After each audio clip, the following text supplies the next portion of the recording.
रोशन, आपके साथ ही शुरुआत कर लेते हैं।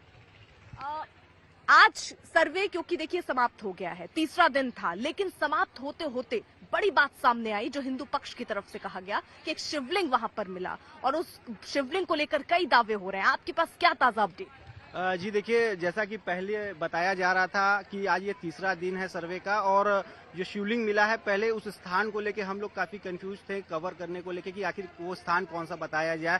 तो पहले भी बात निकल के आई कि वहाँ पे एक कुआं है, कुएं से शिवलिंग मिला है। लेकिन जैसे जैसे वक्त बीतता गया तो पता ये चला कि जो मस्जिद की बैरिकेटिंग के भीतर जो एक वहाँ पे पौंड है, कुंड है, वो जहाँ पे वजू वगैरह जो मुस्लिम धर्म के लोग करते हैं, वहाँ पर एक छोटा सा कुंड है, उसी कुंड में से शिवलिंग मिला है। फिलहाल यही जानकारी अभी तक निकल के आई है, जो लेटेस्ट जानकारी है। और कल से ये बात हो रही थी कि मोटर पंप वगैरह जा रहा है और पानी जहां जमा है उसको निकाला जा रहा है, लेकिन इस बात को किसी प्रामाणिकता के साथ कहना मुश्किल था कि आखिर वो कौन सा जगह है जहां पानी भरा हुआ है। तो जैसे जैसे समय बीतता गया तो आज कोर्ट में भी रोशन पूरा मामला गया है और कोर्ट की तरफ से अभी फिलहाल मनाही कर दी गई है।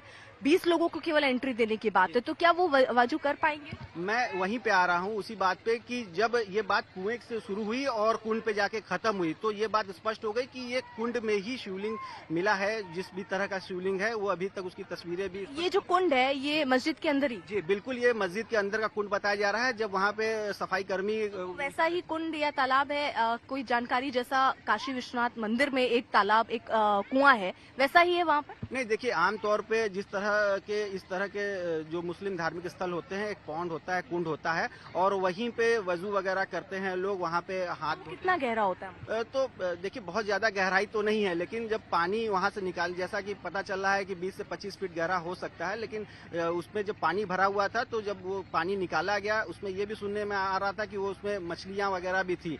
और जब कंटेनर वहाँ से वापस ले जाया जाने लगा, वहाँ भी सफाई कर्मी है, वो कर्मचारी जब वहाँ से पानी निकाल के ले जाने लगे तो हम लोगों ने उससे पूछा भी, हालांकि उन्होंने बताया नहीं।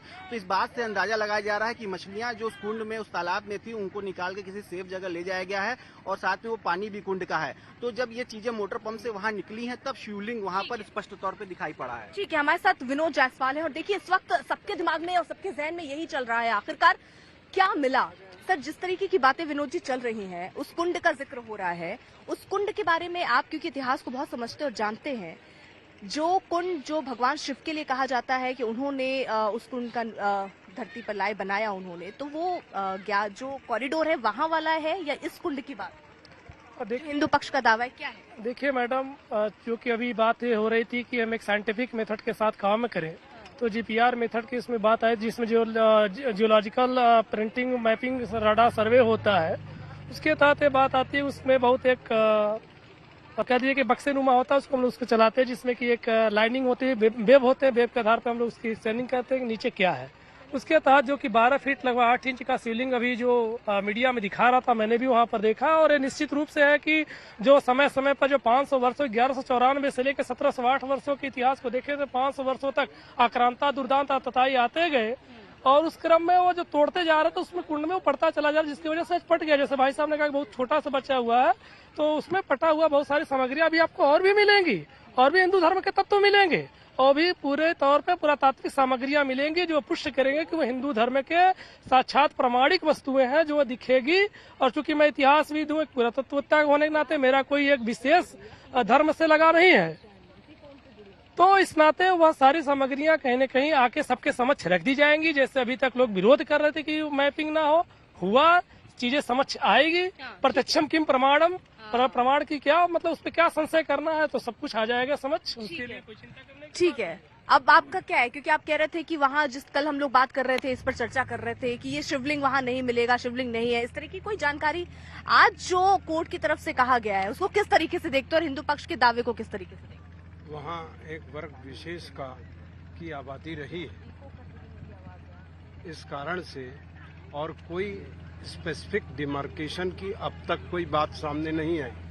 कितना पोर्शन किस मस्जिद का कब कहाँ बटा, और जब तक ये ना आए, कम से कम मुकदमे के लिए बहुत जरूरी होता है कि कितना पोर्शन कहाँ तक किसका था।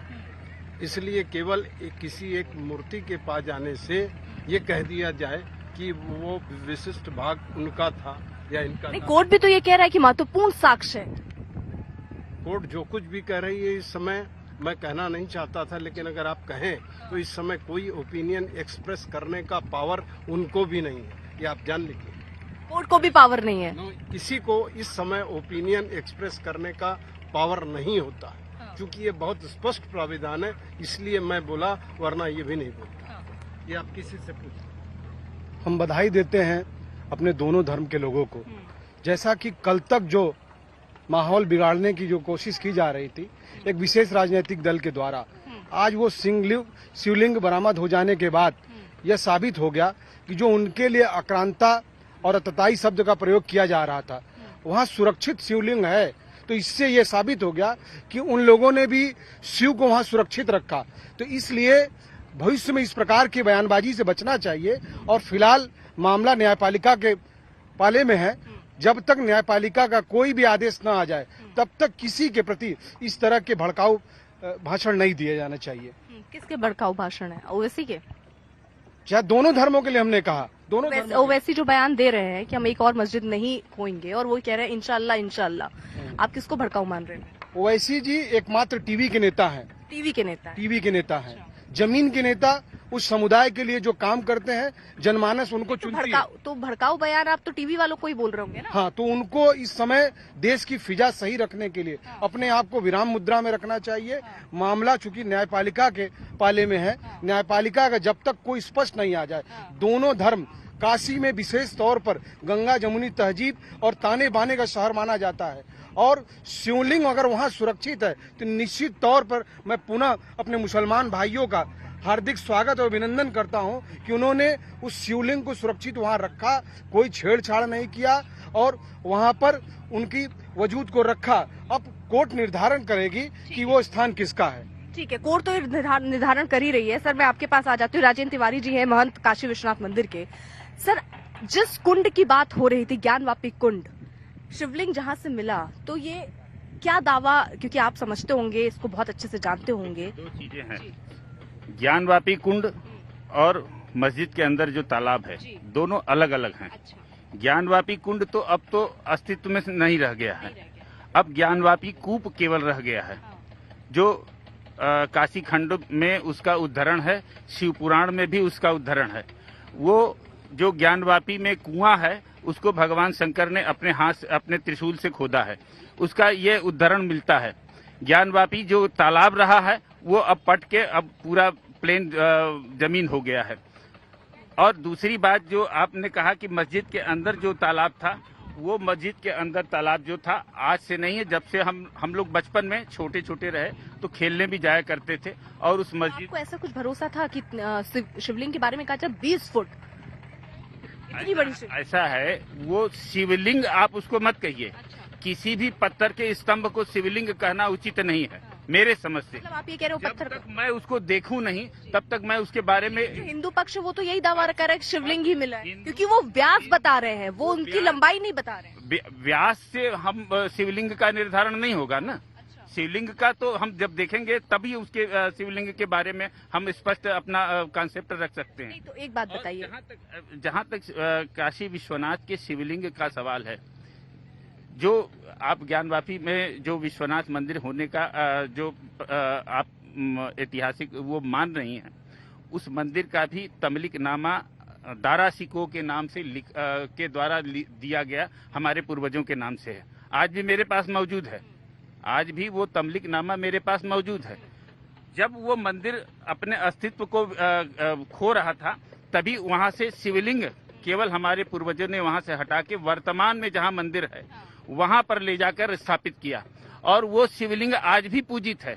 40 वर्ष तक जब तक औरंगजेब का शासन था तब तक उसके बारे में आम जनता को नहीं सूचित किया गया। लेकिन 40 वर्ष के बाद जब औरंगजेब का शासन खत्म हुआ तब वहां पर शिवलिंग का दर्शन आम लोगों के लिए खोला गया।